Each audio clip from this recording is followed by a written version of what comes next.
उठाइए ना, उठाइए ना। अरे केकर फोन आ गए? हाँ हेलो, के बोला रे? पापा पापा काहे? अजी हम बोला यो तोर जनिया जनिया तई पापा पापा कौन कराएगे? अजी तोर बउआ जी। बउआ आएंगे जब से सदिया होला, जब से हम तो बाहर ही के दिल्ली मुंबई झारखंड के, तब बउआ कहाँ से होगली के? कुछ लफड़ा करनिया का के?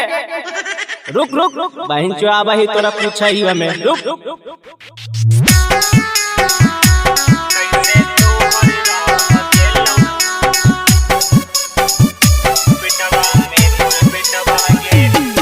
Mayawati recording studio Rajgir. जाके मेडिकलवा में करबै बउहा में जांच गे, जाके मेडिकलवा में करबै बउहा में जांच गे। कैसे तोहर रह गेलौ पेटवा में तोर बेटवा गे? कैसे तोहर रह गेलौ पेटवा में तोर बेटवा गे?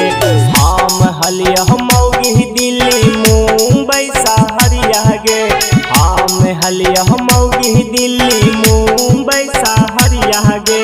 कैसे तोहर रह गेलौ पेटवा में तोर बेटवा गे? कैसे तोहर रह गेलौ पेटवा में तोर बेटवा गे?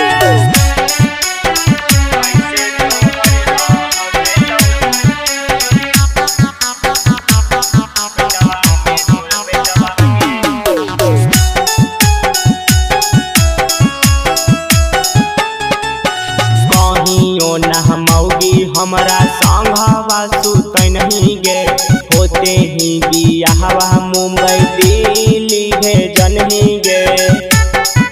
अगे मौगी हमारा न मौगी कहियो संघवा सुतै नहीं गे, होते ही बियाहवा मौगी दिल्ली भेजन ही गे।